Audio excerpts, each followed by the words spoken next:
करते हैं repetition mode में, थोड़ा सा ध्यान दीजिएगा क्योंकि वो बोला गया कि फिर से एक बार कवर कीजिए।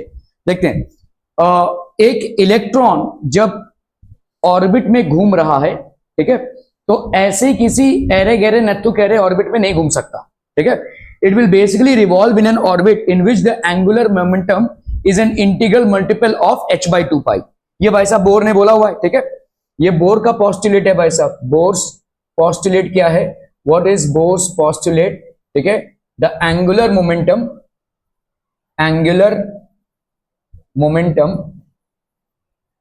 ऑफ an electron revolving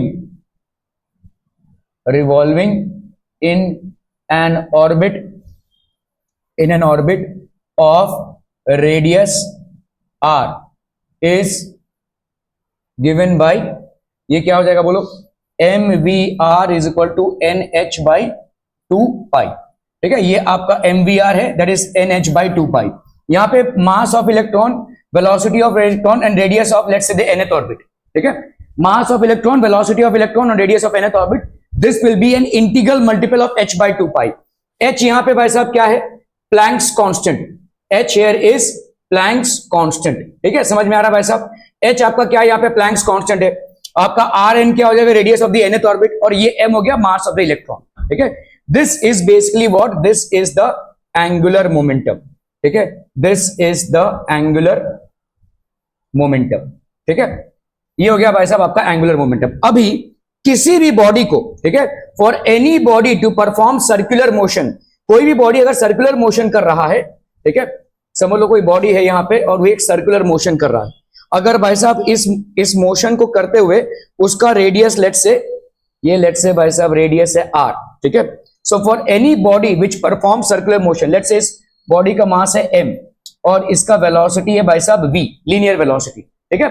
तो हर एक बॉडी पे जो सर्कुलर मोशन कर रहा है उस पे एक सेंट्रीपिटल फोर्स लगता है, ठीक है।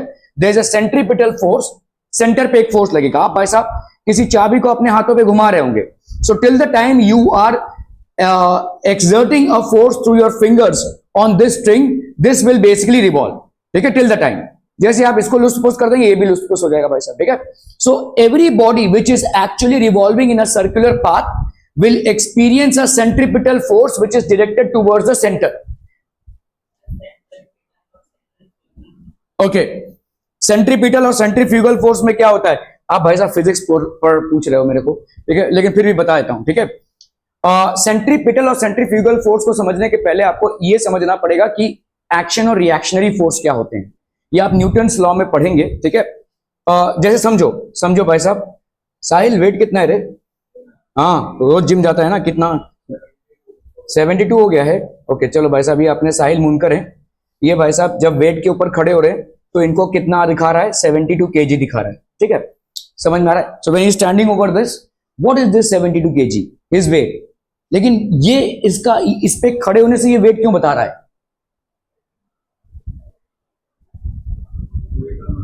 नहीं, वेट और मास की वजह से नहीं।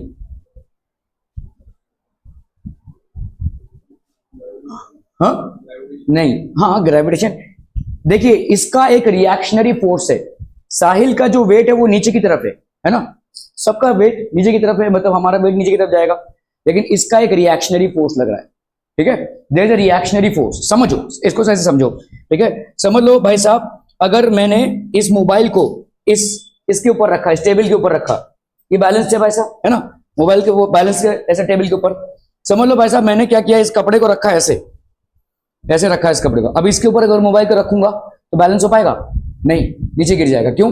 क्या डिफरेंस है? मोबाइल का वेट तो चेंज हुआ नहीं, एक बैलेंस हो रहा है, दूसरा बैलेंस नहीं हो रहा है। मतलब क्या है? देखो यहां पे अगर रख रहा हूं मैं, इस टेबल के ऊपर रखूं, इस चेयर के ऊपर रखूं, कहीं भी रखूं, ये मोबाइल बैलेंस हो जाएगा। लेकिन जब मैं इस कपड़े को ऊपर ऐसे इसको बैलेंस करने की कोशिश करूं, यहां बीच में रखूं, डुब से नीचे गिरेगा ये। क्यों? Why will this happen? Because ये जो कपड़ा है ये सब्सिक्वेंट रिएक्शनरी फोर्स नहीं दे पा रहा है, जिसकी वजह से वो धंस जा रहा है, ठीक है। इसका जो रिएक्शनरी फोर्स है वो उसको बैलेंस नहीं कर पा रहा है, ठीक है। तो हर ऑब्जेक्ट पे एक एक्शन फोर्स होता है और उसका रिएक्शन फोर्स होता है। आपने न्यूटन का थर्ड लॉ पढ़ा है रॉ फॉर्मेट में, every action has an equal and opposite reaction, ठीक है। तो हर एक्शन पे एक इक्वल एंड ऑपोजिट रिएक्शन होगा, ठीक है, हर एक्शन पे, हर फोर्स पे, ठीक है। तो इसी तरह से अगर आपका कोई चीज घूम रहा है ऐसे, अगर वो चिटक जाए तो किधर जाएगा? ऐसे जाएगा भाई साहब, ठीक है। तो यहां पे सेंट्रीपिटल फोर्स अगर इस तरफ है, देखो इसको समझो, मैं खड़ा हूं, मैं बैलेंस्ड हूं, इसका मतलब क्या है, मेरे बॉडी का जो वेट है और इस फ्लोर का जो रिएक्शन है, ये एक दूसरे को बैलेंस कर रहे हैं। समझ में आ रहा है ये? अगर मैं किसी ऐसे चीज पे खड़ा हो जाऊं तो मैं नीचे चला जाऊंगा। पानी के ऊपर खड़े हो सकते हो? नहीं। क्यों? क्या हो गया? What happened? तो water is not able to give you that reactionary force. आपका वो रिएक्शनरी फोर्स नहीं जनरेट कर पा रहा जिसके लिए हम नीचे चला रहे हैं, ठीक है। पानी के ऊपर आप ऐसे खड़े नहीं हो सकते, इस ठोस जमीन के ऊपर आप इसलिए खड़े हो पा रहे हो क्योंकि ये आपके ऊपर रिएक्शनरी फोर्स जनरेट कर रहा है, इसलिए आप बैलेंस हो पा रहे हो, ठीक है। तो इसी तरह से जब कोई बॉडी घूम रहा है भाई साहब, ठीक है, तो आप बोल रहे हो कि सेंट्रीपिटल फोर्स इस तरफ है, तो अगर सेंट्रीपिटल फोर्स इस तरफ है तो ये तो यही चला जाएगा। समझ रहे हो? मैं बोल रहा हूं कि भाई साहब ये घुमा रहा है, तो सेंट्रीपिटल फोर्स अगर इस तरफ है तो अगर फोर्स एक ही डायरेक्शन में लगा तो वो दो चला जाएगा, मतलब ये डीएस तो वैसा ट्यूं ऐसा हो जाएगा। तो ऐसा क्यों नहीं हो रहा है? ऐसा इसलिए नहीं हो रहा है क्योंकि सेंट्रीपिटल फोर्स को एक सेंट्रीफ्यूगल फोर्स बैलेंस कर रहा है, ये इसका रिएक्शनरी फोर्स है। समझ में आ रहा है? जिस तरह से इस बॉडी को इस तरफ खींचा जा रहा है, इसी तरह से इस बॉडी का खुद का एक रिएक्शनरी फोर्स उधर जा रहा है, ठीक है। So centripetal force is directed towards the centre, centrifugal force is directed outside. इसीलिए तो बॉडी पूरे रेडियस में बैलेंस्ड है। पूरे रेडियस में बैलेंस कैसे है भाई साहब? क्योंकि सिर्फ सेंट्रीपिटल फोर्स लगता तो ये तो इधर आ गया होता, तो एक सेंट्रीफ्यूगल फोर्स भी इस पे लग रहा है। आप देखो, जब आप इसमें बैठे हो किसी फोर व्हीलर में और अचानक से टर्न ले रहा है फोर व्हीलर, आप बोलते हैं ना भाई साहब दरवाजा बंद होना चाहिए, तो आप एक फोर्स ऐसे एक्सपीरियंस करते हो कि नहीं? ट्रेन में हो, बस में हो, अचानक से टर्न ले रहा है, तो अगर टर्न ऐसे जा रहा है तो आप एक फोर्स इस तरफ एक्सपीरियंस करोगे, दरवाजा खुला है, आप बाहर चले जाओगे। तो ये फोर्स क्या है? ये फोर्स भी तो वही है। ये देखो, आप गाड़ी में बैठे हुए हो, गाड़ी ऐसे शार्प टर्न ले रही है, तो आपके गाड़ी पे सेंट्रीपिटल फोर्स इस तरफ है, सेंट्रीफ्यूगल फोर्स आपकी तरफ इधर इसको ढकेल रहा है। आप इसीलिए ये एक्सपीरियंस करते हो कि as if you are falling down that side, ठीक है। गाड़ी भाई साहब उस तरफ टिल्ट हो जाएगी, ठीक है। क्या ये समझ में आ रहा है? ये सेंट्रीफ्यूगल फोर्स होगा भाई साहब। आप फोर्स के बारे में जब पढ़ोगे तब और ज्यादा अंडरस्टैंडिंग होगी। तो इसको अभी फिलहाल ये समझिए कि सेंट्रीपिटल फोर्स है जो डायरेक्टेड टुवर्ड्स द सेंटर है, और सेंट्रीफ्यूगल फोर्स बराबर उसी लाइन पे उस डायरेक्शन में है, ठीक है। Are we clear on this one people? हम तो रिएक्शनरी फोर्स है। खैर, किसी भी बॉडी का जब सेंटर में मोशन होता है, एक रेडियस में मोशन होता है, तो उसका सेंट्रीपिटल फोर्स क्या होता है? सेंट्रीपिटल फोर्स बच्चा पार्टी होता है क्या? mv² by r, where m is the mass of the body, v is the velocity and r is the radius. You will learn about these things descriptively in force, circular motion में आप इस चीज को पढ़ेंगे, ठीक है। ये आपका मास ऑफ इलेक्ट्रॉन हो गया, ये वेलोसिटी, और ये लेट्स से rn मतलब radius of the nth orbit हो गया, ठीक है। अभी अगर कोई फोर्स मिल रहा है, देखिए जैसे मैं अगर इसको घुमा रहा हूं तो ऑब्वियसली मैं अपनी उंगलियों से ये फोर्स अप्लाई कर रहा हूं। जब तक मैं अपनी उंगलियों से इस फोर्स को अप्लाई करूंगा तब तक ये धागे पे बंधा हुआ स्टोन घूमेगा। जैसे ही मैंने इस फोर्स को ढीला छोड़ दिया, ये भी ढीला हो जाएगा, ठीक है। तो इसका मतलब I am applying force through my fingers, so there is a source of this force, ठीक है। सेंट्रीपिटल फोर्स का भी एक सोर्स होना चाहिए। जैसे उस दिन हमने पढ़ा कि भाई साहब जितने भी आपके प्लैनेट्स हैं, ठीक है, समझ लो ये भाई साहब आपका सन है और अर्थ जो है तो उसके आजू बाजू घूम रहा है, ठीक है। ये अर्थ क्यों घूम रहा है? क्योंकि अर्थ और सन के बीच में भाई साहब क्या है? ग्रेविटेशनल फोर्स है, ठीक है। ग्रेविटेशनल फोर्स है, और इस ग्रेविटेशनल फोर्स की वैल्यू क्या होती है? जी, mass of earth mass of sun upon radius of earth का स्क्वायर, ये हो जाएगा gravitational force. This gravitational force will actually be the cause of the centripetal force which is experienced by the earth, ठीक है। तो earth का भाई साहब mass of earth into v square, that is velocity upon radius of earth. तो इसका मतलब यहां पे कौन है source of the force? Centripetal force का एक सोर्स होना चाहिए। यहां पे सेंट्रीपिटल फोर्स का सोर्स कौन है? Gravitational force. तो ग्रेविटेशनल फोर्स भाई साहब किसके बराबर है? सेंट्रीपिटल फोर्स के बराबर है। This gravitational force is basically equal to the centripetal force, ठीक है। क्लियर है? तो अभी अगर कोई इलेक्ट्रॉन घूम रहा है, ठीक है, अगर यहां पे आपका एक इलेक्ट्रॉन है और यहां पे भाई साहब क्या है? एटम है। एटम के अंदर भाई साहब प्रोटॉन और न्यूट्रॉन है। आप मान सकते हो एटम के अंदर प्रोटॉन है, ठीक है, क्योंकि न्यूट्रॉन तो वैसे भी अनचार्ज पार्टिकल्स होते हैं। तो इसका मतलब अभी ये इलेक्ट्रॉन कैसे घूम रहा है? क्या इसमें कोई धागा बंधा हुआ है? नहीं, ठीक है। So obviously there is an electrostatic force of attraction between the proton and the electron, between the proton and the electron, there is an electrostatic force of attraction. There is an electrostatic force of attraction. ठीक है, between the proton and the electron there is an electrostatic force of attraction. Are we clear on this one people? ठीक है, clear है, clear है, clear है. Okay, तो अभी electrostatic force कितना होगा? What will be the electrostatic force? ठीक है, आपका इलेक्ट्रोस्टैटिक फोर्स देखो, जैसे यहां पे आपका ग्रेविटेशनल फोर्स सेंट्रीपिटल फोर्स के बराबर था, वैसे यहां पे आपका electrostatic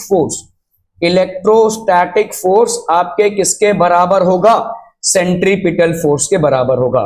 the centripetal force which is experienced by an electron revolving in an orbit around the atom is actually provided by the electrostatic force. देखो, एक प्लस चार्ज है, एक माइनस चार्ज है, इन दोनों के बीच में किस तरीके का इलेक्ट्रोस्टैटिक फोर्स होगा? अट्रैक्शन का. ठीक है, अगर ये एक प्लस चार्ज है और ये भी प्लस चार्ज है, इन दोनों के बीच में किस तरीके का इलेक्ट्रोस्टैटिक फोर्स होगा? रिपल्शन का. एक नेगेटिव चार्ज है, दूसरा भी नेगेटिव चार्ज है, इन दोनों के बीच में किस तरीके का होगा भाई साहब? It will also be a repulsive electrostatic force. समझ में आ रहा है भाई साहब? तो अभी एक इलेक्ट्रॉन का एक न्यूक्लियस के आजू बाजू घूमना, इसमें जो सेंट्रीपिटल फोर्स की रिक्वायरमेंट होती है वो कौन प्रोवाइड कर रहा है? It is being provided by the electrostatic force which exist between the centrally charge positively charge nucleus and the negatively charge electron. ठीक है, क्लियर है भाई साहब? Are B clear on this one? Okay, तो आपका सेंट्रीपिटल फोर्स ये हो गया. अभी इलेक्ट्रोस्टैटिक फोर्स क्या हो जाता है यहां पे भाई साहब? Electrostatic force. इलेक्ट्रोस्टैटिक फोर्स कितना हो जाएगा बोलो? ये होता है कूलम फोर्स, इसको अपन कूलम फोर्स भी बोलते हैं. So this is known as Coulomb force. That will be equal to K Q1 Q2 by R का स्क्वायर. समझ लो भाई साहब, दो चार्ज पार्टिकल्स है, एक का चार्ज Q1 है, एक का चार्ज Q2 है, और इनके बीच में डिस्टेंस R है. तो इन दोनों के बीच में अट्रैक्टिव फोर्स या रिपल्सिव फोर्स जो भी होगा, attractive force if they are oppositely charge, repulsive force if they are same charge. ठीक है, प्लस है दोनों या दोनों भी माइनस है. अगर एक प्लस और एक माइनस है तो भाई साहब आपका अट्रैक्टिव फोर्स होगा. लेकिन फोर्स का मैग्नीट्यूड भाई साहब यही होगा, K Q1 Q2 by R का स्क्वायर. अभी ये K की वैल्यू कितनी होती है? K की वैल्यू होती है 1/4 pi epsilon not Q1 Q2 by R का स्क्वायर. क्या ये मामला समझ में आ रहा है? ठीक है, Q1 हो गया, एक का चार्ज, Q2 हो गया दूसरे का चार्ज, और दोनों के बीच में डिस्टेंस हो गया R. ठीक है, अगर दो चार्जेस हैं जिनके बीच में डिस्टेंस R का है, तो दोनों के बीच में जो कूलम फोर्स होगा या इलेक्ट्रोस्टैटिक फोर्स होगा उसकी वैल्यू होगी 1/4 pi epsilon not Q1 Q2 by R का स्क्वायर. अभी ये जो 1/4 पाई एप्सिलॉन नॉट है, ये किसका, इसका न्यू वैल्यू मैं आपको बता देता हूं. ये आपका 1/4 pi epsilon not Q1 Q2 by R का स्क्वायर. तो ये 1/4 पाई एप्सिलॉन नॉट को अगर मैं इधर रखूं तो यहां पे कितना हो जाएगा बोलो? फोर्स इंटू R का स्क्वायर अपॉन Q1 Q2. ठीक है, अभी इस 1/4 पाई एप्सिलॉन नॉट की न्यूमेरिकल वैल्यू होती है 9 इंटू 10⁻⁹. अभी अगर आपको इसका यूनिट नहीं याद आ रहा है, बहुत सिंपल है. देखो, फोर्स का यूनिट क्या होता है? न्यूटन. इसका यूनिट क्या होता है? मीटर. मीटर का स्क्वायर न्यूटन मीटर स्क्वायर. ये कूलम, चार्ज मतलब कूलम, ये वाला भी कूलम. तो यहां पे हो गया आपका Newton metre square per coulomb square, और यहां पे वैल्यू हो जाएगी 9 इंटू 10⁻⁹. ठीक है, ये हो गया आपके कांस्टेंट की value. This will be the value of the constant, जिसको अपन क्या बोल सकते हैं? Therefore constant K is equal to 9 into 10⁻⁹ newton metre square per coulomb square, और अपन बोल सकते हैं 1/4 pi epsilon naught is equal to 9 into 10⁻⁹ newton metre square per coulomb का स्क्वायर. ठीक है, are we clear on this one people? हम समझ में आता हूं. ठीक है, ओके, तो ये आपका हो गया. अभी यहां पे समझते हैं इलेक्ट्रॉन का मूवमेंट. इलेक्ट्रॉन का मास है, वेलोसिटी है. ठीक है, यहां पे जो सेंट्रली पॉजिटिव चार्ज होगा, उस पॉजिटिव चार्ज की वैल्यू कितनी होगी? अभी देखो, जैसे Q1 अगर मैं ले रहा हूं, लेट्स से Q1 की वैल्यू हो गई जो इलेक्ट्रॉन का चार्ज होगा वो, और इलेक्ट्रॉन का चार्ज कितना होता है? 1.6 इंटू 10⁻⁻⁹ कूलम. ये होता है भाई साहब इलेक्ट्रॉन का चार्ज. ठीक है, ये हो गया Q1. Q2 की वैल्यू क्या हो जाएगी? जो न्यूक्लियस का चार्ज है कि नहीं? ये न्यूक्लियस का कितना चार्ज होगा? जितने इसमें प्रोटॉन्स होंगे, और प्रोटॉन्स कितने होते हैं? जितना आपका एटॉमिक नंबर होता है. How many protons are there? Whatever the atomic number is there. तो यहां पे लेट्स से Z हो गया एटॉमिक नंबर. और एक प्रोटॉन का चार्ज कितना होता है? एक प्रोटॉन का चार्ज उतना ही होता है जितना एक इलेक्ट्रॉन का होता है, so this will be Z into e. ठीक है, ये हो गया आपका Z इंटू ई। तो भाई साहब न्यूक्लियस का चार्ज क्या हो गया, न्यूक्लियस का चार्ज आपका हो गया Z इंटू ई, और इलेक्ट्रॉन का चार्ज कितना हो गया E। तो Q1 की वैल्यू हो गई ये, Q2 की वैल्यू हो गई ये। तो इलेक्ट्रोस्टैटिक फोर्स हम यहां पे बोल सकते हैं भाई साहब, इलेक्ट्रोस्टैटिक फोर्स, this electrostatic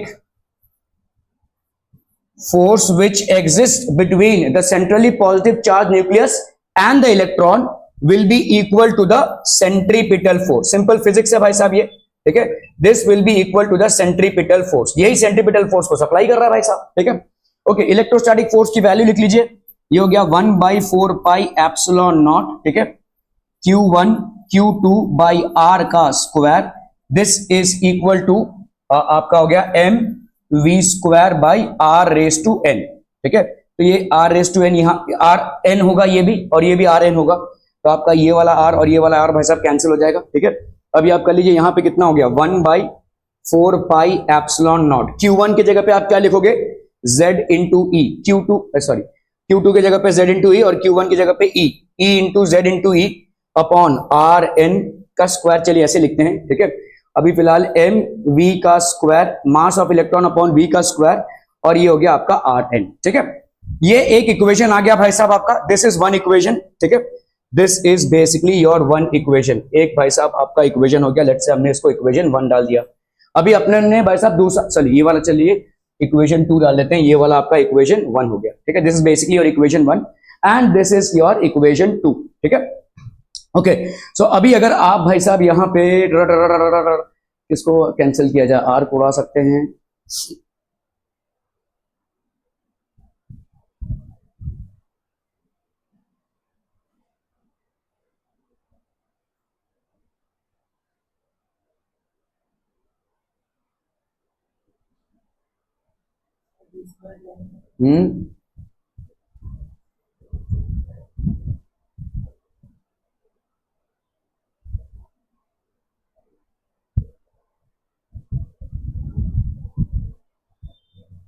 क्या बोल रहे हो 20।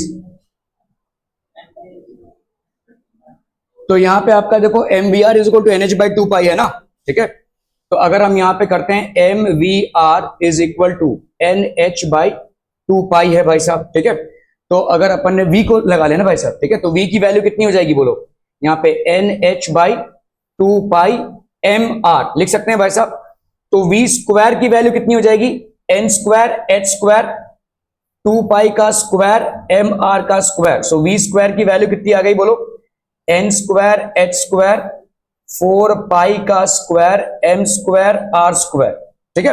ओके, तो आप भाई साहब यहां पे क्या बोल सकते हैं, this can be written as, ये आपका हो जाएगा क्या 1/4 pi epsilon not z e का स्क्वायर आर एन का स्क्वायर,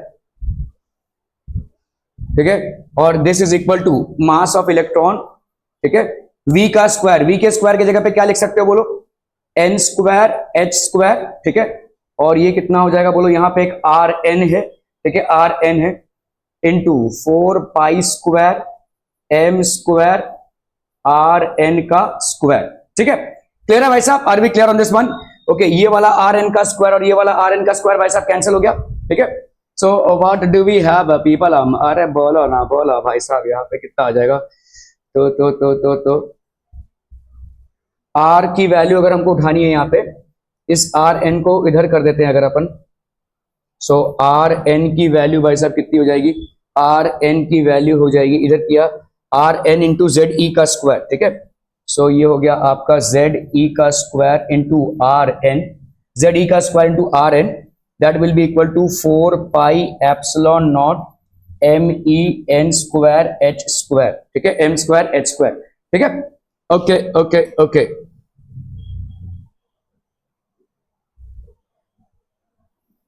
तो भाई साहब आपके आर एन की वैल्यू कितनी हो जाएगी, आर एन की वैल्यू हो जाएगी 4 pi epsilon not m e n square h square upon z e square r n, है कि नहीं भाई साहब? Are we clear on this one people? ठीक है, क्लियर है भाई साहब, ठीक है। ओके, तो आपका भाई यहाँ पे अगर वैल्यूज डालेंगे 4 पाई एप्सिलॉन नॉट की 1/4 पाई एप्सिलॉन नॉट की वैल्यू जैसे, तो 4 पाई एप्सिलॉन नॉट की वैल्यू क्या हो जाएगी 1/9 इंटू 10⁻⁹ 1/9 इंटू 10⁻⁹ और कितना है भाई साहब आपका यूनिट्स में डाल दीजिए, न्यूटन मीटर स्क्वायर, इधर गया भाई साहब, चलिए जो भी है, इंटू यहाँ पे आप देखो एम ई की वैल्यू कितनी हो जाएगी, mass of an electron that is 9.1 into 10⁻31। N square भाई साहब एन स्क्वायर ही रह जाएगा, एच स्क्वायर की जगह पे आप क्या लिख सकते हैं 6.64 इंटू 10⁻34, ठीक है, जूल पर सेकेंड। और यहाँ पे ई का स्क्वायर, तो यहाँ पे आपका रह गया जेड, ठीक है, यहाँ पे ई का स्क्वायर दैट इज 1.6 इंटू 10⁻19, ये हो गया भाई साहब ई का स्क्वायर, इंटू भाई साहब आपका हो गया यहाँ पे, अच्छा आर एन का ओ ओ ओ ओ, ये तो सब गड़बड़ हो गया भाई साहब, एक आर एन तो इधर रह गया, एक आर एन तो इधर रह गया यार,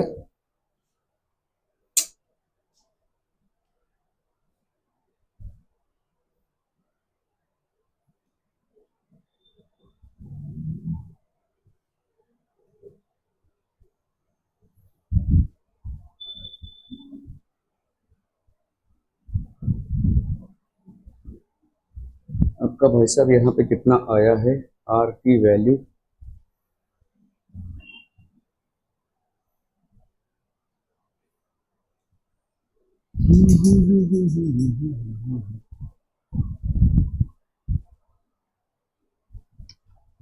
मैंने कुछ गड़बड़ कर दिया है भाई साहब,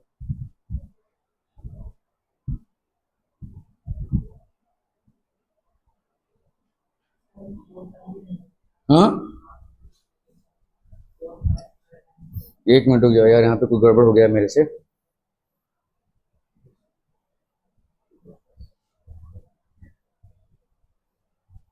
ओके यहाँ पे आपका 1/4 pi epsilon not, this is 1/4 pi epsilon not z e का स्क्वायर, यहाँ पे आर एन हो जाएगा भाई साहब, ये वाला और ये वाला कैंसिल हो गया, this is equal to m e mass of electron v का स्क्वायर, ठीक है। ओके, वी के स्क्वायर की जगह पे आप क्या लिख सकते हो, वी के स्क्वायर की जगह पे लिख सकते हो मास ऑफ इलेक्ट्रॉन, वी का स्क्वायर हो गया आपका एन स्क्वायर एच का स्क्वायर अपॉन यहाँ पे कितना है भाई साहब 4 पाई का स्क्वायर, 2 टू द 4 4 पाई का स्क्वायर, एम स्क्वायर और भाई साहब कितना है आपका आर का स्क्वायर, है ना, 4 पाई एम का स्क्वायर आर का स्क्वायर,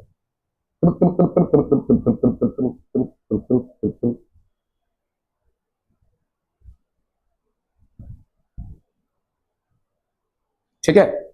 और इधर है आपका 1/4 pi epsilon not z e का स्क्वायर बाई आर एन का स्क्वायर, नहीं आर एन का जेड ई का स्क्वायर बाई आर एन ना, तो जेड ई का स्क्वायर बाई आर एन हो गया भाई साहब ये आर एन, ठीक है।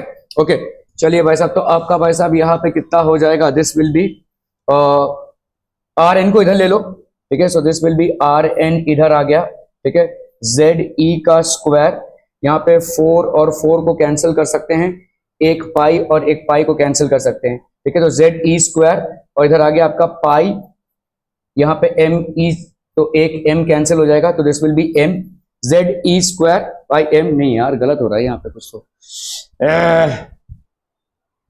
क्या गलत हो रही है, r की वैल्यू हो गई,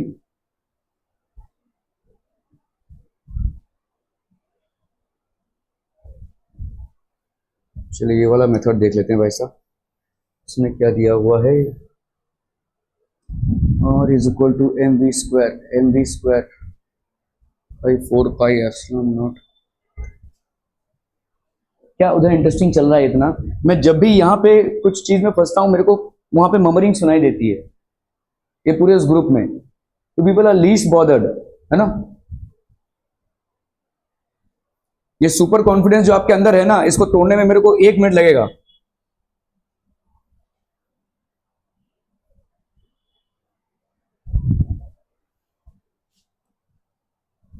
खोखला कॉन्फिडेंस है भाई साहब ये, 1/4 pi epsilon not z e का square by r n, this will be m e v का square by r n cancel हो गया, ठीक है, ओके ओके ओके, अभी यहाँ पे आपका m v r is equal to n h by 2 pi है, m v r is equal to n h by two pi है, तो अपन यहाँ पे v को क्या लिख सकते हैं, n h by two pi m e v, है ना, एम ई वी लिख सकते हैं।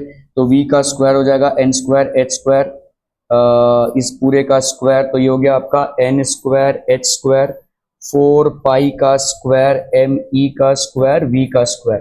ठीक है, हाँ क्या बोल रहे हो, ये वाला ना, हाँ r, sorry this is r. ठीक है, तो ये हो गया आपका आर का स्क्वायर, तो 4 पाई का स्क्वायर एम ई का स्क्वायर और आर का स्क्वायर। ठीक है, क्लियर है, ओके। तो अगर हम यहाँ पे लिखते हैं भाई साहब 1/4 pi epsilon not z e का square by r n, this will be equal to m e, m e की वैल्यू हो गई भाई साहब एम ई, और वी स्क्वायर की जगह पे अपन क्या लिख सकते हैं, n square h square upon भाई साहब हो गया 4 पाई स्क्वायर एम ई का स्क्वायर आर का स्क्वायर। ठीक है, आर एन का स्क्वायर, ऐसा लिख सकते हैं भाई साहब। यहाँ पे एक आर एन और ये भाई साहब एक आर एन मर गया। ठीक है, ये 4 और ये 4 भाई साहब आपका मर गया, एक पाई और ये एक पाई आपका मर गया। ठीक है, so this will be how much, this will B आपका भाई साहब यहाँ पे आर एन को अगर हम इस तरफ ले लें, r n will be equal to mass और, अच्छा ये भी और एक मर जाएगा। ठीक है, so this will be how much, n square into h square upon z. ठीक है, अच्छा n square h square, epsilon naught भी आएगा इधर, this is basically epsilon naught, ये इधर आया भाई साहब एन स्क्वायर एच स्क्वायर और ये epsilon not upon z e का स्क्वायर। ठीक है, इधर क्या बचा भाई साहब आपका पाई। ठीक है, और क्या बचा बोलो, एम ई आर एन, तो इधर आ गया भाई साहब। ठीक है, क्लियर है, ओके। यहां पे देखो ये जो एन स्क्वायर है ये वेरिएबल है और ये जेड वेरिएबल है, बाकी इसकी वैल्यू कितनी आ जाएगी, सो इस आर एन को अपन लिखते हैं n square upon z into a naught, यही आपका बोर्स रेडियस है। ठीक है, इन सब के वैल्यूज निकालोगे अगर आपका भाई साहब h square epsilon not e square pi m e, इन सब के वैल्यूज अगर आप सब्स्टिट्यूट करेंगे विच आर ऑल कांस्टेंट्स, ठीक है, which are all constants, you will get a naught, और ए नॉट की वैल्यू कितनी है भाई साहब 52.9 पिकोमीटर। ठीक है, जिसको अपन क्या लिख सकते हैं, ए नॉट की वैल्यू हो गई 52.9 into 10⁻⁻12 metre, so this is about the value of r n. ठीक है, क्लियर है, सो आपका आर एन का वैल्यू अपन जो यहां पे लिखते हैं n square by z into a naught, ये ए नॉट भाई साहब आपके सारे एटम्स के लिए फिक्स्ड है, ये सब है भाई साहब ये कैलकुलेशन। ठीक है, okay, so this is how we basically arrive at a naught का कैलकुलेशन। ठीक है, तो हम भाई साहब यहाँ पे क्या क्या पढ़ चुके हैं, spectral lines is something that we have already studied. ठीक है, introduction to Bohr's model, postulates of Bohr's model, derivation of radius of orbits, तो ये आपका डेरिवेशन था भाई साहब। रेडियस ऑफ ऑर्बिट कितना होता है, radius of orbit is r n, इसके लिए आपका क्या हो जाएगा भाई साहब n square by z a naught. ध्यान दीजिएगा ये सिर्फ आपके बोर के पोस्टुलेट पे डिपेंडेंट है, so this is only applicable to hydrogen और हाइड्रोजन लाइक एटम्स। ठीक है, जहां पे ए नॉट की वैल्यू कितनी है 52.9 पिकोमीटर है। Are we clear to this one people hmm? ठीक है, ओके, तो ये हो गया आपका डेरिवेशन, और ये डेरिवेशन जो है ये बोर के पोस्टुलेट को यूज करता हुआ है।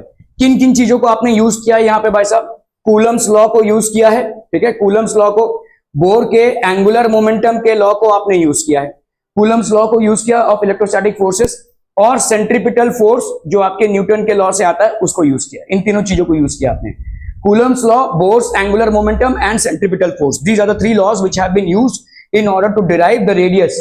Radius is basically this, where a naught की वैल्यू भाई साहब क्या हो जाएगी, ए नॉट की वैल्यू हो जाएगी 52.9 picometre. Are we getting this people hmm? ठीक है, Bohr's explanation of the line spectrum of hydrogen, ionisation energy क्या होता है वो हम पढ़ेंगे, separation energy, potential energy and kinetic energy, these are things that we are going to study. Okay okay okay, चलिए भाई साहब यहां पे देखो बोर के मॉडल में हमने अभी तक क्या पढ़ा हुआ है, the electron in the hydrogen atom moves around the nucleus in a circular path of fixed radius and energy, इसीलिए हम बोलते हैं इसको stationary orbits। ठीक है, the reason why Rutherford was failing in his model is because he was not able to explain the fact which Max Planck had expressed. According to Max Planck, any moving charge particle, कोई भी moving charge particle होगा भाई साहब, जब वो move करेगा तो it will basically radiate energy, it will radiate energy, any moving charge particle will radiate energy. अगर वो एनर्जी रेडिएट करेगा तो एनर्जी लॉस होगा, अगर वो एनर्जी लॉस होगा तो it will form a spiral path and it will fall into the nucleus. Clear है भाई साहब? Are B clear? तो ये भाई साहब एक स्पाइरल पाथ फॉल करता हुआ भाई साहब एक न्यूक्लियस में फॉल करेगा। क्लियर है? Are B clear on this one people? ठीक है, सो these paths are known as orbits, stationary states or allowed energy states. ठीक है, the electron can move only in those orbits in which angular momentum is an integral multiple of h by 2 pi. तो mvr is equal to nh by 2 pi. mvr की value कितनी हो गई? nh by 2 pi. ठीक है, तो आपका mevr(n) is equal to nh by 2 pi. nh by 2 pi ये हो गया आपका angular momentum that will be an integral multiple of h by 2 pi. Radius of a stationary state of a Bohr's orbit, ये कितना हो जाएगा? Are n की value हो जाएगी a not n square by z, a not n square by z, ये हो गया आपका 52.9 picometre n square by z. Are we clear on this one people? हम समझ में आता हूं? ठीक है, हाइड्रोजन लाइक स्पीशीज में कितना हो जाएगा? ई एन की value minus r h into z square by n का square, z square by n का square, where n is equal to 1 2 3। ये आपका भाई साहब रिडबर्ग कांस्टेंट है। हमने उसमें देखा कि रिडबर्ग कांस्टेंट के दो वैल्यूज हैं, क्या क्या भाई साहब? आर एच की वैल्यू एक है कितना? 21.8 इंटू 10 रेज टू कितना हो जाएगा? 10 रेज टू माइनस 18 जूल्स। ठीक है, माइनस 18 जूल्स। ठीक है, और आर एच की वैल्यू कितनी हो जाएगी? 13.6 इलेक्ट्रॉन वोल्ट।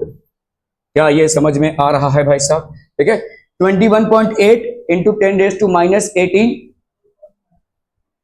सॉरी 2.18 हाँ 2.18, ये माइनस 18 है ना? हाँ ठीक है, 2.18।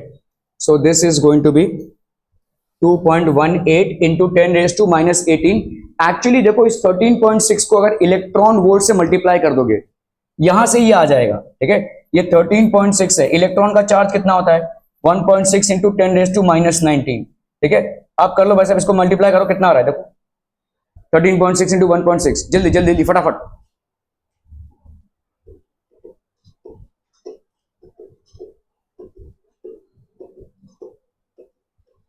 14 टूजा कितना होता है? 28 होता है, तो 20 के आजू बाजू आएगा। देखो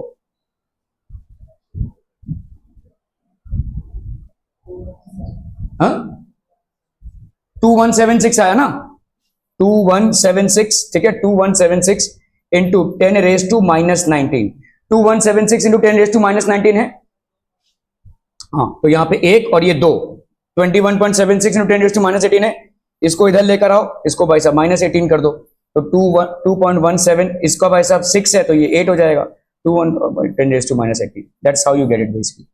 ठीक है, क्लियर है? समझ में आ रहा है ये? ठीक है, तो आपका आर एच का वैल्यू भाई साहब कितना हो जाएगा? आर एच की value 2.18 into 10 raise to minus 18 joules, और आर एच की वैल्यू कितनी है? 13.6 इलेक्ट्रॉन वोल्ट। अभी यहां पे आपका जो energy of the nth orbit है, energy in the nth orbit is equal to minus r h z square by n का स्क्वायर, हाइड्रोजन लाइक एटम्स के लिए। ठीक है, hydrogen and hydrogen like atom, वहां पे जेड की वैल्यू क्या है? Z is basically atomic number और एन मतलब the number of the orbit, orbit का नंबर। ठीक है, ओके ओके ओके। वेलोसिटी कितनी हो जाएगी? Velocity will be equal to 2.18 into z, sorry 2.18 into 10 raise to 6, ये हो गया आपका 2.18 इंटू 10 रेज टू 6। ठीक है, z by n, z by n, ये हो जाएगा आपका velocity. This will be the velocity 2.189 into 10 raise to 6 z by n metre per second में। ठीक है, 2. ये सब याद रखिएगा भाई साहब, बहुत इंपॉर्टेंट है। आपका आर एन का वैल्यू क्या है? बोलिए ना, बोलिए। N square by z into a naught. ठीक है, और ए नॉट की वैल्यू कितनी है? 52.9 picometre, which can be written as 52.9 into 10 raise to minus 9 metre. ठीक है, ये हो गया आपका आर एन का वैल्यू। और भाई साहब क्या है? Energy in the nth orbit is equal to minus r h, क्या है बोलो? माइनस आर एच, अभी तो पढ़ा, अभी दिखा भाई साहब, z square by n square. ठीक है, z square by n square, तो जेड बाई एन का स्क्वायर लिख दो, कोई दिक्कत नहीं है। जेड बाई एन का स्क्वायर लिख दो। Z is the atomic number and n is the number of the orbit. ये आर एच की, ये जेड क्या है भाई साहब? आपका एटॉमिक नंबर। ये सिर्फ और सिर्फ किसके लिए एप्लीकेबल है? Hydrogen, hydrogen and hydrogen like species, and भाई साहब आपका hydrogen like species, hydrogen and hydrogen like species, ठीक है। ये हो गया एटॉमिक नंबर। ये n की वैल्यू मतलब नंबर ऑफ दी ऑर्बिट, ये भाई साहब नंबर ऑफ दी ऑर्बिट है, ठीक है।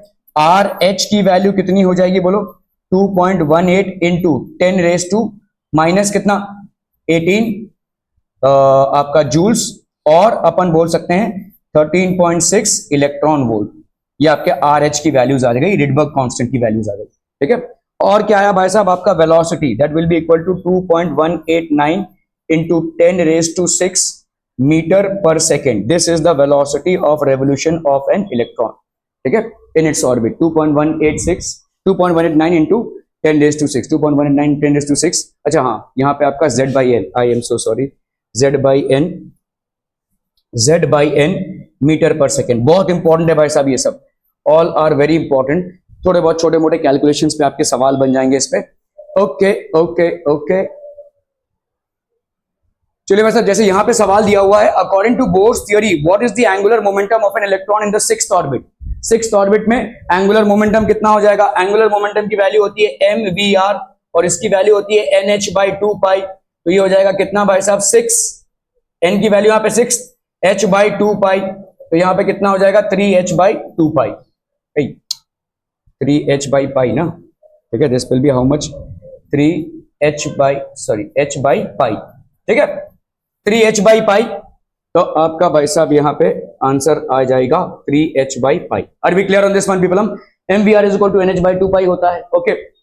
Find the value of n in the value of energy, ठीक है। Find the value of n if the value of energy is this much, ठीक है।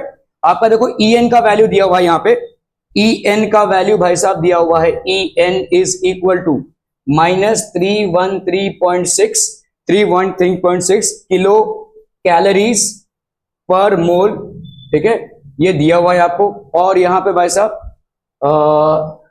Find the value of energy upon n square, और ये energy की value दी हुई है कितनी, En की वैल्यू यहां पे दी हुई है minus 34.84 kilo calories per mole, ये दिया हुआ है किलो कैलोरीज पर मोल, ये दिया हुआ है, ठीक है। तो आप भाई साहब इन दोनों को बराबर कर दो, तो आपका भाई साहब यहाँ पे हो गया minus 34.84 kilo calories per mole upon भाई साहब n का square is equal to minus 313, क्या लिख रहा हूँ भाई साहब, 313.6 kilo calories per mole upon n square is equal to 34.84 kilo calories per mole. ये भाई साहब cancel cancel cancel cancel, n स्क्वायर की वैल्यू कितनी आ गई 313.6 अपॉन 34.84, ठीक है, 34.84। ये सारा ताम झाम करेंगे भाई साहब यहाँ पे, तो आ रही है, अच्छा 9 आ गया भाई साहब। तो 34.84 को अगर मैंने 9 से मल्टीप्लाई किया, 4 9 जा 36, 8 9 जा 72, 75 आ रहा है ये। तो ये भाई साहब 9 4 36, 37, 38, 39, 9 3 27, 27, पता नहीं 9 कहाँ से आया भाई साहब इनको, ओ बाबा।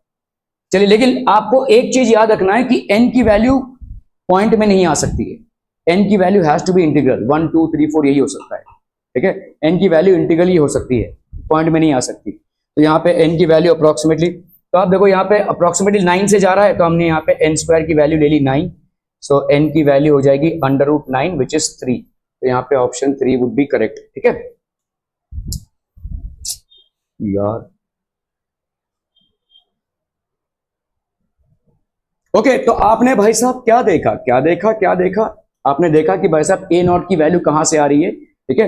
एक्चुअली में ए नॉट की वैल्यू ये हो गई, आपने देखा उस टाइम पे h स्क्वायर बाई 4 पाई का square, n square h square होता है 4 पाई का स्क्वायर m, k मतलब हो गया आपका 1 by 4 pi epsilon not, 1 by 4 pi epsilon not, k हो गया ये e का स्क्वायर, ठीक है, ये e का स्क्वायर। तो आपका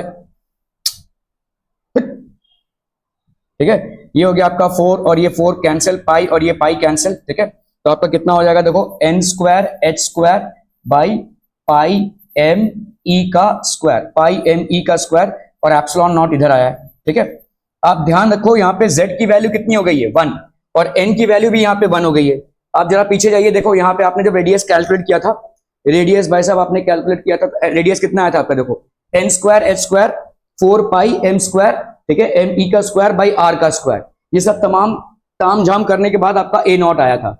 उसी तरह से आपका a नॉट का वैल्यू आ रहा है यहाँ पे। ठीक है, a नॉट का वैल्यू कितना है 529। तो आप यहाँ पे भाई साहब 52.9 पिकोमीटर, इसको याद रखो। अगर आपका एंगस्ट्रॉम यूनिट्स में दिया हुआ है, इसका मतलब क्या है, देखो 52.9 इंटू 10⁻⁻12 मीटर, और अगर भाई साहब एंगस्ट्रॉम में दिया हुआ है तो 0.529 एंगस्ट्रॉम होता है, जिसको अपन क्या लिख सकते हैं 0.529 इंटू 10⁻⁻10 मीटर। क्या ये समझ में आ रहा है भाई साहब? Are we clear on this one? R n की वैल्यू क्या हो जाएगी, n square by z into a naught. A naught है आपका बोर्स रेडियस, ठीक है, ए नॉट है भाई साहब आपका Bohr's radius, which is 0.529 angstrom में भी लिख सकते हैं, या 52.9 पिकोमीटर भी लिख सकते हैं। पिकोमीटर होता है 10⁻⁻12 और एंगस्ट्रॉम होता है 10⁻⁻10 मीटर। क्लियर है? ओके, तो अभी आप भाई साहब यहाँ पे क्या कैलकुलेट करेंगे, इतना कैलकुलेट करके चैन नहीं मिला। अभी भाई साहब आप करेंगे क्या, अगर टाइम पीरियड हम ले रहे हैं, ठीक है, टाइम पीरियड मतलब क्या होता है भाई साहब, ओ भाई साहब तो यहाँ पे भाई साहब यहाँ से एक इलेक्ट्रॉन गया, ये वापस आया, ठीक है। So what is the time taken to complete one revolution around the atom, ठीक है। This time period will be equal to, time taken क्या होता है, डिस्टेंस अपॉन स्पीड। तो डिस्टेंस है भाई साहब अपॉन, भाई क्या है, स्पीड है भाई साहब, स्पीड है, स्पीड है, स्पीड है, ठीक है। तो डिस्टेंस कितना है, डिस्टेंस है भाई साहब आपका 2 पाई आर एन, जो भी रेडियस है, और स्पीड कितना हो जाएगा रे बाबा, स्पीड कितना हो जाएगा 2 पाई आर। अब स्पीड की वैल्यू हमने निकाली, यहाँ पे v की वैल्यू कितनी है 2.189 इंटू जेड बाई एन, ठीक है, ये निकाला था ना z by n into 10⁻⁶। I am so sorry, ये हो जाएगा भाई साहब आपका v की वैल्यू होगी 2.189 इंटू 10⁻⁶ z बाई एन, ठीक है। तो स्पीड यहाँ पे हो जाएगा 2.189 इंटू 10⁻⁶ इंटू z, और ये n भाई साहब ऊपर चला गया, है ना भाई साहब, ऊपर चला गया ये। ओके, तो अगर आपने यहाँ पे 2 पाई आर एन, अभी आर एन की वैल्यू अगर आप सब्स्टिट्यूट करते हो, आर एन की वैल्यू आपने कितनी निकाली है, r n is equal to n square by z into a naught, है ना। तो इसको सब्स्टिट्यूट कर दो भाई साहब, यहाँ पे कितना हो जाएगा 2 pi r n into r n की वैल्यू तो सब्स्टिट्यूट करो भाई साहब, ये हो जाएगा आपका n square by z into a not into n upon भाई साहब कितना 2.189 इंटू 10⁻⁶ इंटू जेड, ठीक है। तो क्या हो जाएगा भाई साहब आपका, यहाँ पे हो जाएगा 2 पाई मतलब हो गया आपका 2 इंटू 3.14, ठीक है। एन यहाँ पे देखो एन स्क्वायर है और ये एन है, तो कितना हो जाएगा एन क्यूब, ठीक है, अपॉन जेड, ठीक है। जेड भाई साहब आपका नीचे आ गया, यहाँ पे एक जेड है और यहाँ पे एक जेड है, ध्यान दीजिएगा, तो कितना हो गया ये जेड का स्क्वायर, ठीक है। और कितना है भाई साहब आपका 2.189 इंटू 10⁻⁶, ठीक है, ये है। और ए नॉट की वैल्यू कितनी है 52.9 इंटू 10⁻⁻12, और ये क्योंकि आपका टाइम है तो टाइम का यूनिट कितना होता है, सेकंड्स में आता है, बस अब ये सेकंड्स हो जाएगा, ठीक है। ये दोनों जो चीजें हैं वो वेरिएबल हैं as per atom and as per the orbit that you are considering. बाकी सारी चीज का वैल्यू कितना आ जाएगा, लिख लीजिएगा भाई साहब ये, वरना बहुत पछताएंगे आप, ठीक है। कितना हो जाएगा ये 1.52, ये पूरा तमाम कैलकुलेशन अगर करेंगे 1.52 into 10⁻⁻16, 1.52 10⁻⁻16 n cube by z का square. This is the time period of an electron revolving in the nth orbit of a hydrogen और अ हाइड्रोजन लाइक एटम। ये 1.52 into 10⁻⁻16 n cube by z का square. तो अगर आप देखोगे यहाँ पे time period of revolution is directly proportional to n cube by z का स्क्वायर। मतलब जैसे जैसे जेड की वैल्यू बढ़ती जाएगी, मतलब एटॉमिक नंबर की वैल्यू बढ़ती जाएगी, टाइम पीरियड आपका लेस होता जाएगा, ठीक है। जैसे जैसे ये बढ़ता जाएगा तो टाइम पीरियड आपका लेस होता जाएगा, और जैसे जैसे ऑर्बिट की वैल्यू बढ़ती जाएगी वैसे वैसे टाइम पीरियड भी बढ़ता जाएगा। अगर आप देखोगे time period is directly proportional to n का क्यूब, मतलब जैसे जैसे n की वैल्यू बढ़ेगी टाइम पीरियड भी बढ़ेगी, और time period is inversely proportional to 1/z का स्क्वायर, जैसे जैसे एटॉमिक नंबर बढ़ेगा वैसे वैसे भी आपका टाइम पीरियड का घट जाएगा। ठीक है, क्लियर है भाई साहब? Are we clear on this one people? हम बहुत बढ़िया भाई साहब, बहुत है बढ़िया। चलो चलो चलो भाई साहब, फ्रीक्वेंसी क्या होती है? फ्रीक्वेंसी होती है 1/t। ठीक है, तो 1/t मतलब आपका भाई साहब यहाँ पे फ्रीक्वेंसी को हम fp लिखते हैं और ऐसे भाई साहब लिखेंगे इसको frequency, this is equal to 1/t। अभी अभी आपने भाई साहब t की वैल्यू निकाली, t की वैल्यू कितनी आई थी? 1.52 इंटू 10 रेज टू कितना है भाई साहब? 10 raise to -16, 10 raise to -16 n cube by z का स्क्वायर। तो इसका आपको भाई साहब क्या करना है, you will have to take out. तो आपका भाई साहब vn की वैल्यू कितनी हो जाएगी? 1/t। अभी t की वैल्यू निकालनी है तो t मतलब हो जाएगा आपका क्या? डिस्टेंस अपॉन स्पीड, डिस्टेंस हो गया आपका 2πrn अपॉन vn। ठीक है, इसको अगर आप करना चाहोगे तो इसको ऐसे करना पड़ेगा, this will be 1/1.52 into 10 raise to -16। ठीक है, n क्यूब और ये z स्क्वायर भाई साहब ऊपर हो गया, this will be the frequency, ये हो जाएगा आपका फ्रीक्वेंसी। ठीक है, क्लियर है? चलो भाई साहब, ये सब आपका ज्ञान बटा है अभी तक। ठीक है, तो आपका पहला क्या है बोर्स मॉड्यूल में? Formula at glance for hydrogen and hydrogen like species. तो जितने भी आपके हाइड्रोजन या हाइड्रोजन लाइक स्पीशीज हैं उसके क्या क्या हैं? तो पहले तो है आपका बोर्स क्वांटाइजेशन। क्वांटाइजेशन मतलब क्या होता है?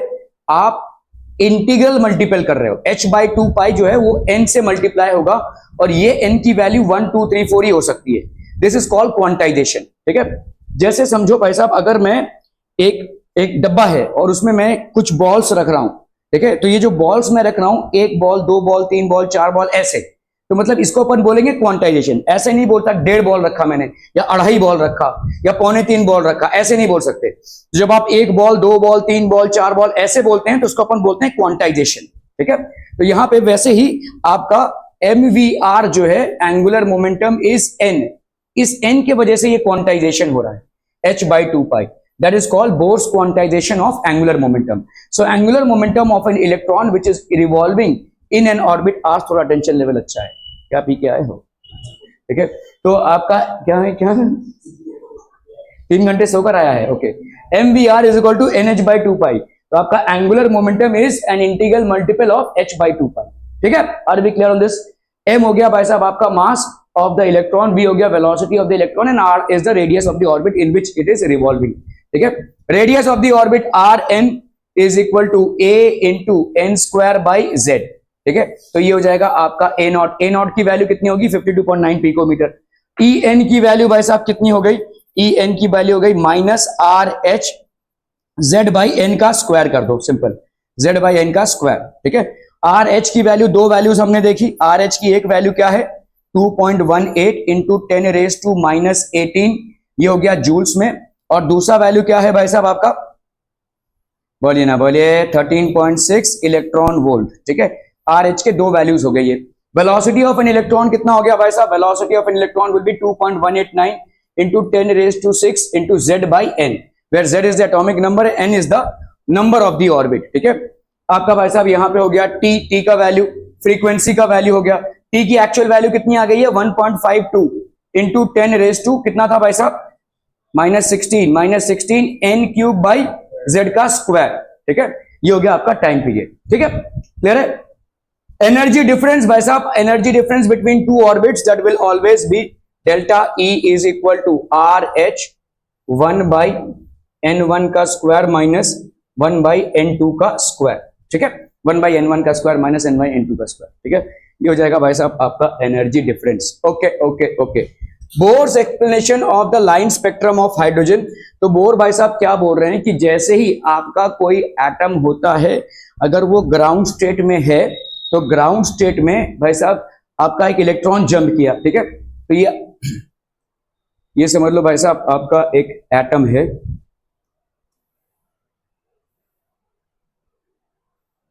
ये समझ लो आपका न्यूक्लियस है। ठीक है, let's say this is the nucleus. यहाँ पे प्रोटॉन्स और न्यूट्रॉन्स एकदम इत्मीनान से हैं।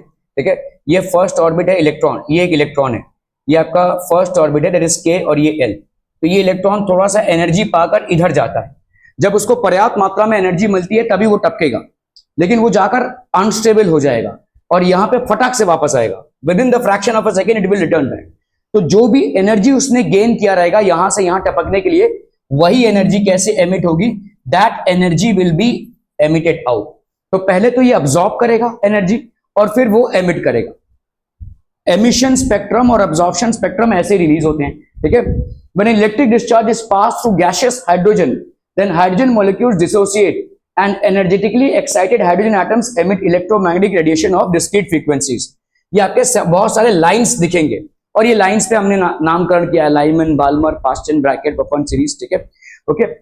Okay, so Niels Bohr explained the line spectrum of hydrogen by assuming that the electron moves in circular orbits। ये उनसे गलती हो गई, ठीक है। उनका ये गलती था कि उन्होंने अज्यूम किया कि इलेक्ट्रॉन सर्कुलर ऑर्बिट्स में ही घूम रहे हैं। एक्चुअली इलेक्ट्रॉन्स कैसे घूम रहे हैं, इलेक्ट्रॉन्स का घूमना जो है वो आप पढ़ेंगे, ऑर्बिटल्स में है।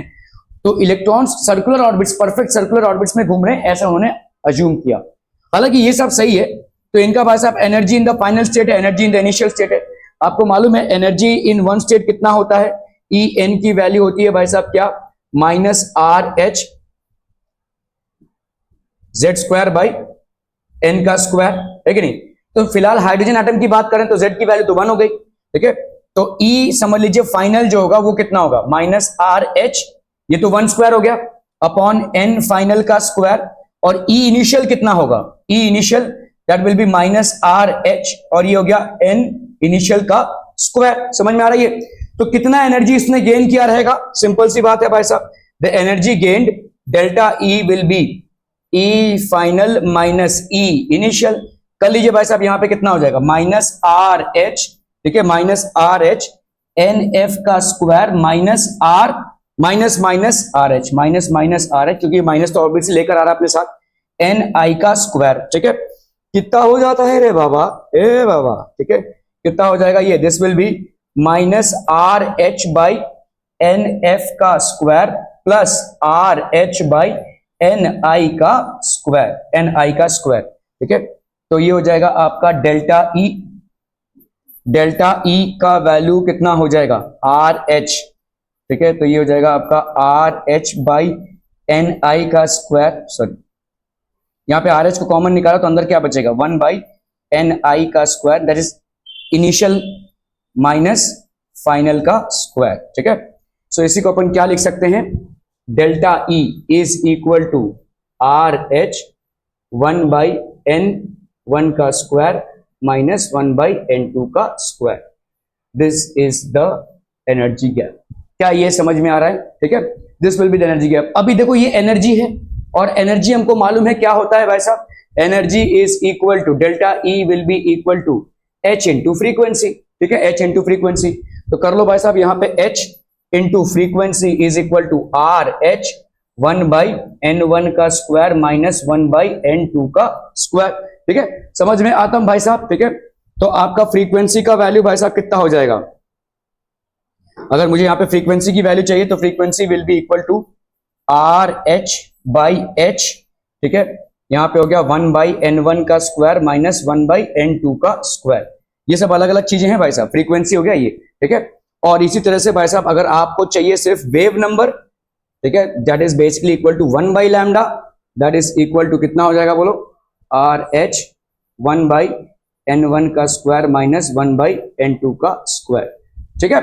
वेलोसिटी की वैल्यू भाई साहब कितनी हो जाएगी, वेलोसिटी पुटिंग द वैल्यूज, और आपकी फ्रीक्वेंसी की वैल्यू यहां पे एक्चुअली में कितनी आ गई है, आर एच की वैल्यू अगर आप डालते हैं तो आपका फ्रीक्वेंसी का वैल्यू आ जाएगा यहां पे कितना, 3 पॉइंट, इसका वैल्यू आर एच की वैल्यू डाले और इसकी वैल्यू डाले तो यहां आएगा 3.29 इंटू 10⁻15, यहां पे 1 बाई एन 1 का स्क्वायर माइनस 1 बाई एन 2 का स्क्वायर।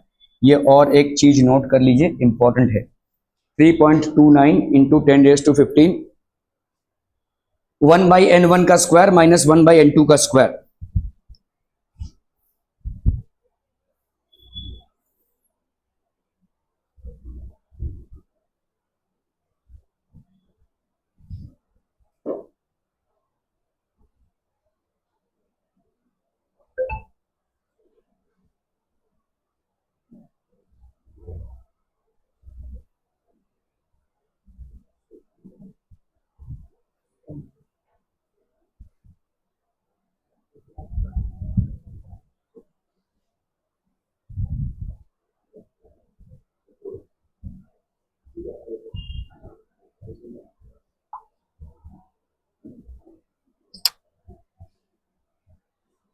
डन डन डन, बढ़िया भाई साहब, बढ़िया, बहुत बढ़िया जा रहे हैं आप लोग।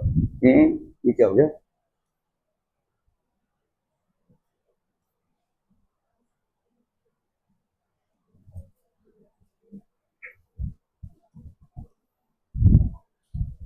तो भाई साहब देखो, यहां पे आपका एक ऑर्बिट है, ये ऑर्बिट से ये इलेक्ट्रॉन थोड़ा बहुत एनर्जी अब्सॉर्ब करके, ठीक है, it absorbs radiations, it jumps into the next, ठीक है, after some time it will again fall back, and when it falls back it emits the absorb radiation, ठीक है। When it is going from a lower to a higher orbit it absorbs radiation, and within a fraction of a second it will not be able to sustain itself in the higher orbit, so it will fall back.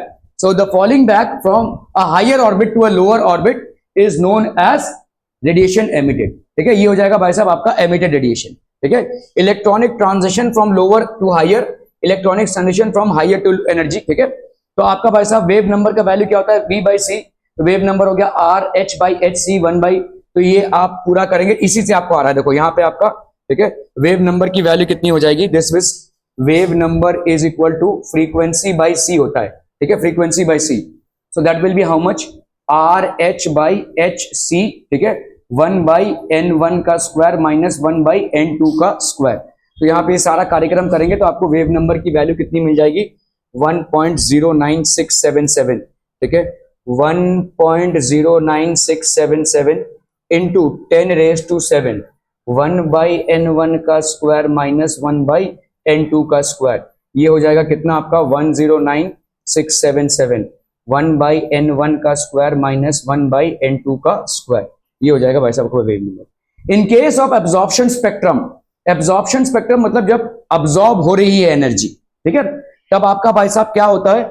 n final will be greater than n initial, तभी जाकर वो टपकेगा ना, ठीक है, okay. In case of emission spectrum n initial भाई साहब आपका n final से ज्यादा होगा, ठीक है, ओके।